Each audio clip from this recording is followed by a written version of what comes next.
ये है सुरकुंडा देवी का मंदिर उत्तराखंड के पहाड़ों में धनौल्टी कनातल क्षेत्र के पास स्थित अद्वितीय अप्रतिम शक्ति पीठ।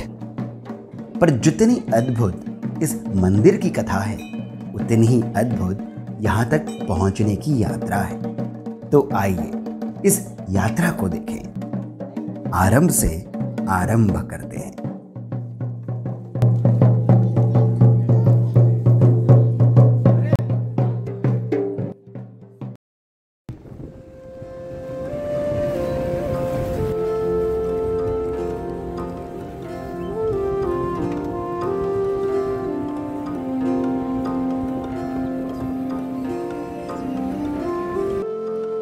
कहते हैं जीवन एक यात्रा है, इसमें कई पड़ाव हैं, पर अंतिम पड़ाव क्या है किसे पता। कहाँ जाकर ये यात्रा रुकेगी कौन कह सकता है। हाँ, जन्म जन्मांतर की इस यात्रा में जो अध्यात्म के मार्ग पर चला है उसे अपनी मंजिल दिखी है, गंतव्य दिखा है। उसने अपने भीतर की शक्ति को पहचाना है और जब इस भीतर की शक्ति का शिव से मिलन होता है तब उसने स्वयं को जाना है।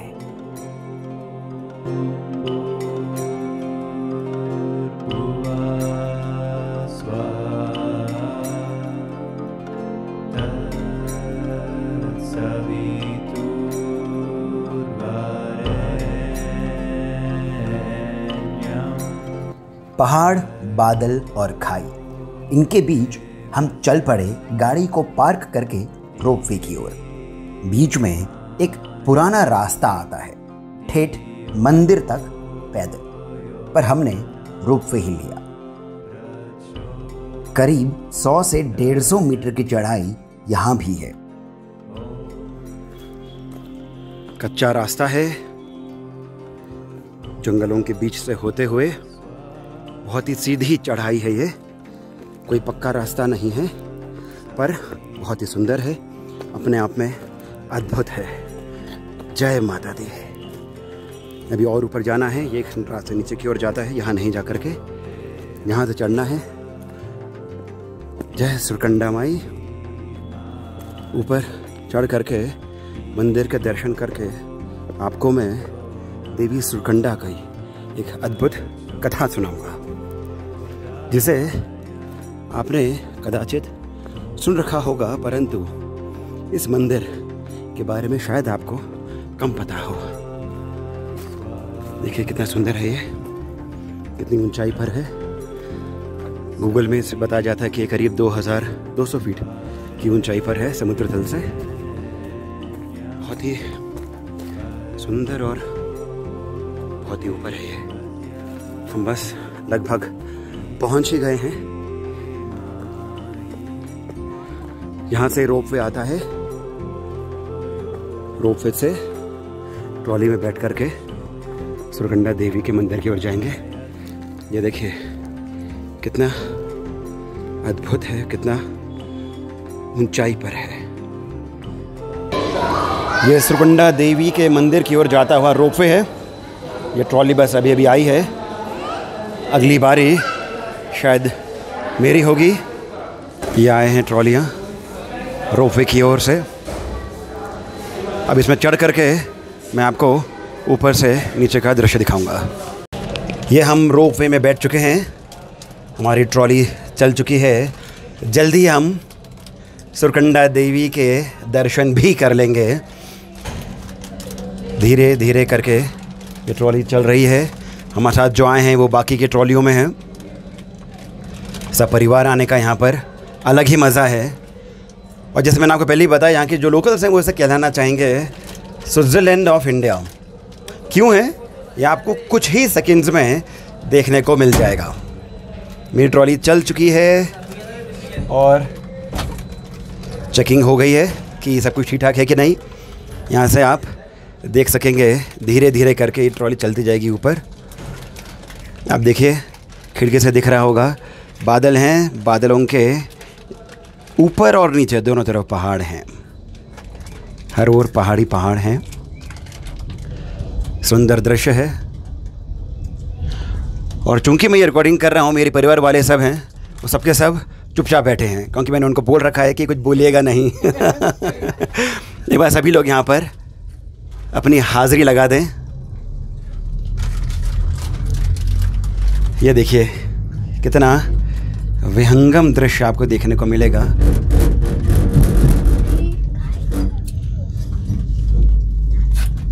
कितनी ऊंचाई पर है ये देवी का मंदिर, अद्भुत, विहंगम।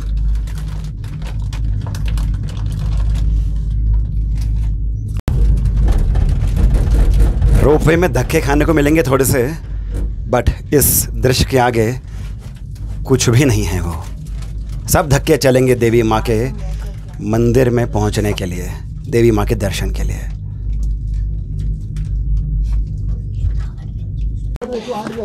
हमने ट्रॉली की सवारी ही अभी समाप्त कर ली है। यहाँ से आप देखेंगे बहुत ही सुंदर। जय माता दी। बहुत लोग आते हैं इधर। बाबा का भोग पिलाएंगे।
मैं अभी बैठा हूँ सरकुंडा देवी के मंदिर के पीछे के भाग में।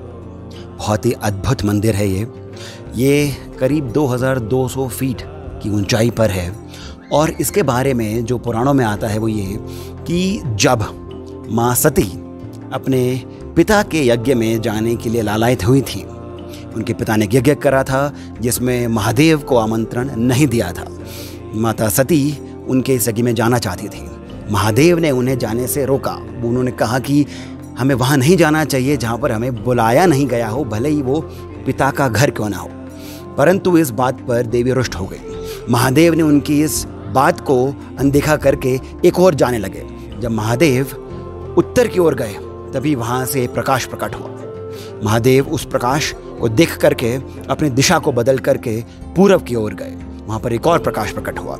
इस तरह से महादेव अलग अलग दिशाओं में गए और उन्होंने देखा कि हर एक दिशा में अलग अलग प्रकाश प्रकट हुआ है।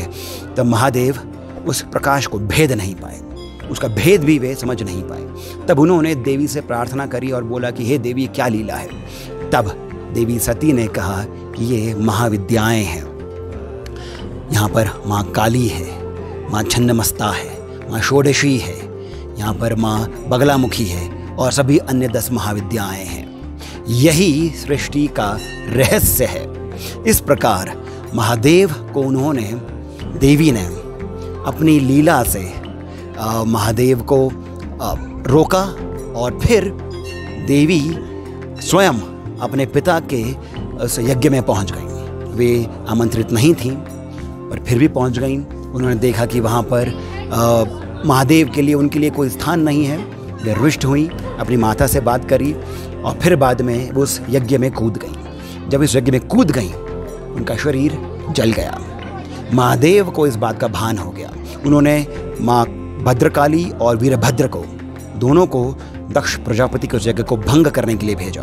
वे दोनों वहाँ पर पहुँचे, देवताओं को उन्होंने खूब पीटा, उन्हें भगाया, यज्ञ को खंडित कर दिया और फिर दक्ष प्रजापति के सिर को काट दिया। महादेव वहाँ पर स्वयं पहुँचे। देवी सती का शरीर जल गया था। महादेव ने उस शरीर को अपने कंधे पर लेकर के रुदन करते हुए ब्रह्मांड की यात्रा करी। भारत के अलग अलग प्रदेशों में वे घूमे। प्रलय कार्य रुक गया, रिक्रिएशन का कार्य रुक गया। देवता भगवान विष्णु के पास पहुंचे। भगवान विष्णु ने इस प्रकृति का कार्य चलता रहे, इसके लिए अपने चक्र से देवी सती के शरीर के टुकड़े करे। कहा जाता है कि उस शरीर के 51 टुकड़े हुए थे। अलग अलग ग्रंथों में अलग अलग संख्या आती है। ये टुकड़े जहाँ जहाँ गिरे भारत में, वो स्थान सिद्धपीठ कहलाया। ये जो मंदिर है सिरकुंडा का, इसका नाम ही इस कारण है क्योंकि यहाँ पर देवी सती का सिर आकर के गिरा था।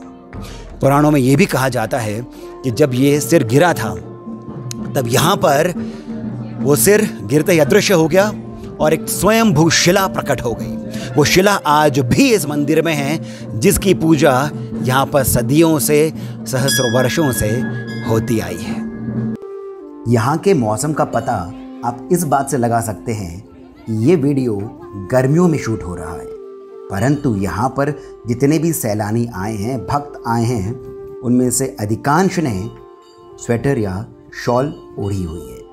मंदिर के रहस्य और महत्व के बारे में हमारी बात यहाँ के मुख्य पुजारी जी से भी हुई। यहाँ पे जो है सिद्धपीठ माँ सुरकुंडा देवी मंदिर जो है 51 शक्तिपीठ जो है उन्हीं में से एक है। माँ सती जी का यहाँ पे सिर का भाग गिरा था, इसीलिए यहाँ पे श्री सुरकुंडा के रूप में देवी की पूजा की जाती है। और जो यह पर्वत है, इस पर्वत का नाम सुरकूट पर्वत है। कहते हैं कि स्वर्ग के राजा जो इंद्र हैं, उन्होंने इस पर्वत पे कई वर्षों तक तपस्या की है। वैसे तो देवी भागवत महापुराण में 108 शक्तिपीठों का वर्णन आता है, लेकिन मुख्यतः जो 21 हैं, मुख्यतः जो 51 शक्तिपीठ हैं, वो उन्हीं 51 शक्तिपीठों में जो है यह मंदिर है। और यहाँ पे विशेष तौर से माँ भगवती का गंगा दशहरा मनाया जाता है, और चैत्र के नवरात्रि मनाए जाते हैं, और आश्विन में नवरात्रि मनाए जाते हैं। और माँ भगवती जो हैं स्वयंभू शिला के रूप में जो है अंदर विराजमान है। माँ भगवती की कोई भी किसी प्रकार के जो है डोलियाँ नहीं हैं। और आजकल जो ये भ्रम की स्थिति फैल रही है, जैसे डोलियाँ आती हैं, यहाँ पे जो डोलियाँ आती हैं, तो अनेक जो माँ के भक्त हैं, उन्होंने माँ के प्रति आस्था है, उन लोगों ने डोलियाँ बना रखी हैं, लेकिन वो यहाँ पे माँ भगवती के दर्शनों के लिए डोलियाँ आती हैं। लेकिन कई भक्तों को लगता है कि माँ भगवती सुरकुंडा देवी की डोली है, जबकि यथार्थ सत्य ये है कि माँ भगवती स्वयंभू शिला के रूप में विराजमान है। वो स्वयं प्रकट हुई हैं, उनकी कोई भी किसी प्रकार की डोली नहीं है। और यहाँ पे जो है, यहाँ से आप देहरादून, मसूरी और ऋषिकेश का और चंद्रवदनी मंदिर और कुंजापुरी और हिमालय पर्वत श्रृंखला जो है बद्रीनाथ, केदारनाथ और चारों धामों की जो है हिमालय पर्वत श्रृंखला स्पष्ट दिखाई देती है। देश विदेशों से जो है माँ भगवती के अनेकों भक्त माँ भगवती के उसके लिए दर्शनों के लिए आता हैं, और माँ भगवती निश्चित ही उनकी समस्त मनोकामनाएं जो है पूर्ण करती हैं। जय माता की।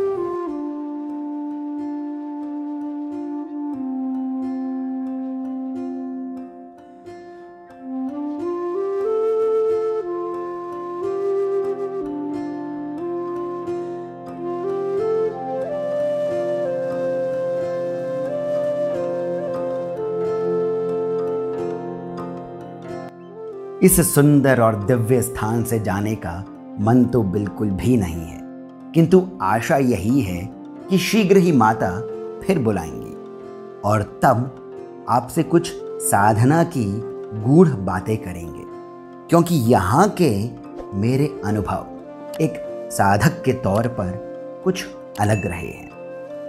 परंतु अभी के लिए एक छोटा सा रहस्य मैं आपके लिए छोड़े जाता हूँ।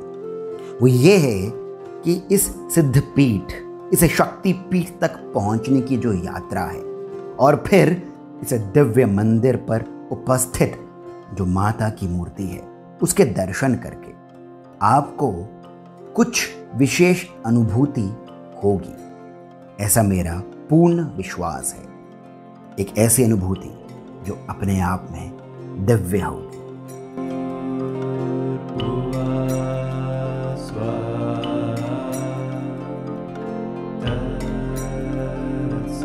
यात्रा के इस पड़ाव पर मैं केवल इतना ही कहूँगा, चरय वेति चरय वेति।